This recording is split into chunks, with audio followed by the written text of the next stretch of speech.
যারা কুরবানি দিব সাবধান। আমাদের কুরবানির পশু যখন জবাই করা হয়, কুরবানির পশু জবাইয়ের সময় কিন্তু আমরা সাথেই থাকব। কারণ এমন কিছু ভুল আছে, ওই ভুলের কারণে আপনি লক্ষ টাকা দিয়ে কুরবানি দিয়েছেন, 4 লক্ষ 5 লক্ষ 10 লক্ষ টাকা দিয়ে কুরবানি দিয়েছেন, সাধারণ ভুলের কারণে আল্লাহ পাক রব্বুল আলামিন আপনার কুরবানি কবুল করবেন না। আর কুরবানি যখন জবাই করা হয়, জবাই রক্ত যখন জমিন স্পর্শ করে, জমিন স্পর্শ করার আগে আগে আল্লাহ পাক রব্বুল আলামিন আপনার আমার কুরবানি কবুল করে নেন। সুবহানাল্লাহ। আল্লাহ পাক রব্বুল আলামিন বলেন, লা ইয়ানালাল্লাহু লুহুমুহা ওয়ালা দিমাউহা ওয়ালাকিন ইয়ানালুহুত তাকওয়া মিনকুম। আল্লাহ পাক রব্বুল আলামিন বলেন, তোমাদের কুরবানির রক্ত মাংস কোনো কিছু আল্লাহর দরবারে পৌঁছে না, বরং আল্লাহর দরবারে পৌঁছে তোমাদের তাকওয়া, তোমাদের ঈমান। এজন্য কুরবানি করব একমাত্র আল্লাহকে খুশি করার জন্য। কুরবানি করব একমাত্র আল্লাহকে খুশি করার জন্য, দুনিয়ার মানুষকে দেখানোর জন্য আমরা কুরবানি করব না। এজন্য যারা কুরবানি দিব সাবধান। আমাদের কুরবানির পশু যখন জবাই করা হয়, কুরবানির পশু জবাইয়ের সময় কিন্তু আমরা সাথেই থাকব। কারণ এমন কিছু ভুল আছে, ওই ভুলের কারণে আপনি লক্ষ টাকা দিয়ে কুরবানি দিয়েছেন, 4 লক্ষ 5 লক্ষ 10 লক্ষ টাকা দিয়ে কুরবানি দিয়েছেন, সাধারণ ভুলের কারণে আল্লাহ পাক রব্বুল আলামিন আপনার কুরবানি কবুল করবেন না। সাধারণ ছোট্ট ভুল, কিন্তু এই ভুলের কারণে আল্লাহ পাক রব্বুল আলামিন আপনার আমার কুরবানি কবুল করবেন না। এজন্য যখন জবাই করা হয় তখন আমরা প্রাণীর কাছেই থাকব। কারণ যখন জবাই করা হয় আল্লাহ পাক রব্বুল আলামিনের নামেই জবাই করা হয়, বিসমিল্লাহি আল্লাহু আকবার বলে জবাই করা হয়। যেই প্রাণী বিসমিল্লাহ বলে জবাই করা হয় না, ওই প্রাণীর গোশত খাওয়াও জায়েজ নাই। কুরবানির পশু যখন জবাই করা হয়, আজকের সমাজের ভিতরে সবচেয়ে জটিল যে ভুলটা করে থাকে, মানুষেরা মনে করে এটা ভুল নয়, কিন্তু আসলেই এটা ভুল। ভুলের কারণে কুরবানি বাতিল হয়ে যায়। সেটা কি? যখন কুরবানির পশু জবাই করা হয়, কুরবানির পশু জবাই করার সময় দেখা যায়, আজকে আমরা তো বিশেষ করে ঢাকা শহরের মানুষ এতই দুর্বল যে কুরবানির প্রাণী কেমনে শোয়াইতে হয়, কেমনে ধরতে হয় তারা বুঝে না। যার কারণে দেখা যায় অর্ধেক জবাই হওয়ার পরে কুরবানির গরু উঠে দাঁড়ায় যায়। এমনও আছে জবাইয়ের মাঝখানে প্রায় 2 বার 3 বার গরু দাঁড়িয়ে যায়, আর তখন দেখা যায় আরেকজন ব্যক্তি সরিয়ে নিয়ে ওই বাকি অংশটুকুন কেটে। আচ্ছা, বাকি অংশটুকুন যেভাবে কাটে সহি তরিকা হইলে কোনো সমস্যা নাই, কিন্তু দেখা যায় ছোট একটা ছুরি এনে এরপরে গুথাইতে থাকে। এইভাবে আছে না, এভাবে গুথাইতে থাকে। এভাবে যদি গুতানো হয় তাহলে আপনার কুরবানি হবে না। এখানে মাসলাটা সঠিকভাবে আমরা বুঝি। দ্বিতীয় যে ব্যক্তি অর্থাৎ ইমাম সাহেব বা যিনি জবাই করেছেন, ওই ব্যক্তি জবাইয়ের পরে যিনি বাকি অংশটুকুন যেই কয়টা রগ কাটতে হয়, ওই সমস্ত রগ যদি না কাটে, তাহলে পরবর্তীতে একজন ছুরি দিয়ে বাকি রগগুলো কেটে দিতে পারবে। কিন্তু এই ক্ষেত্রে কুচানো যাবে না, কারণ কুচাইলে প্রাণীটা কষ্ট পায়।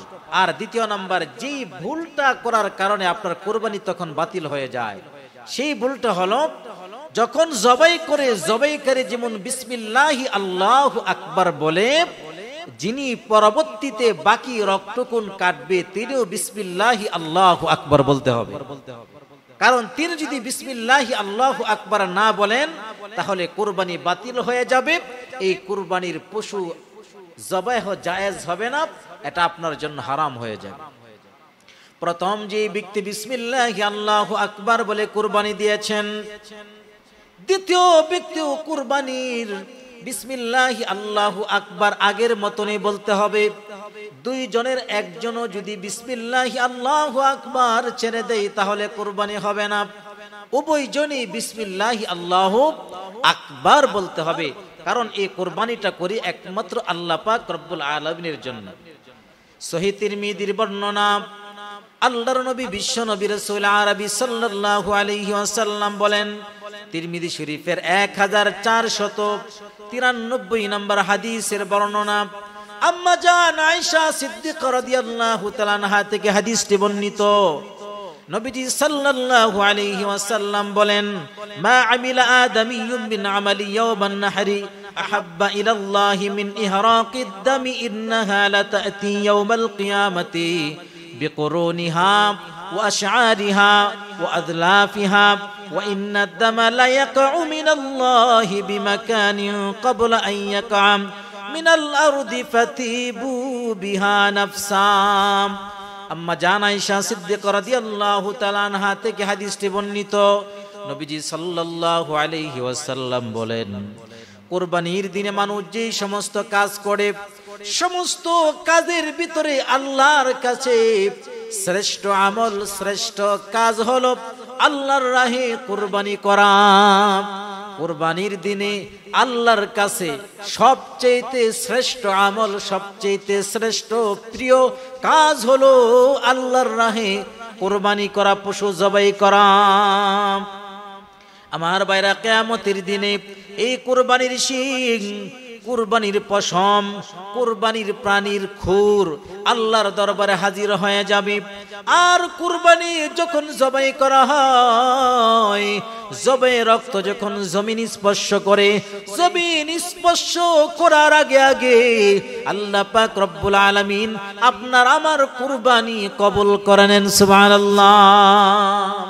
এই জন্য আল্লাহর নবী সাল্লাল্লাহু আলাইহি সাল্লাম বলেন, তোমরা আনন্দ চিত্রে কুরবানি দাও, কারণ তোমাদের কুরবানির পশু রক্ত জমিন স্পর্শ করার আগে আগে আল্লাহর দরবারে তোমাদের কুরবানি পৌঁছে যায়।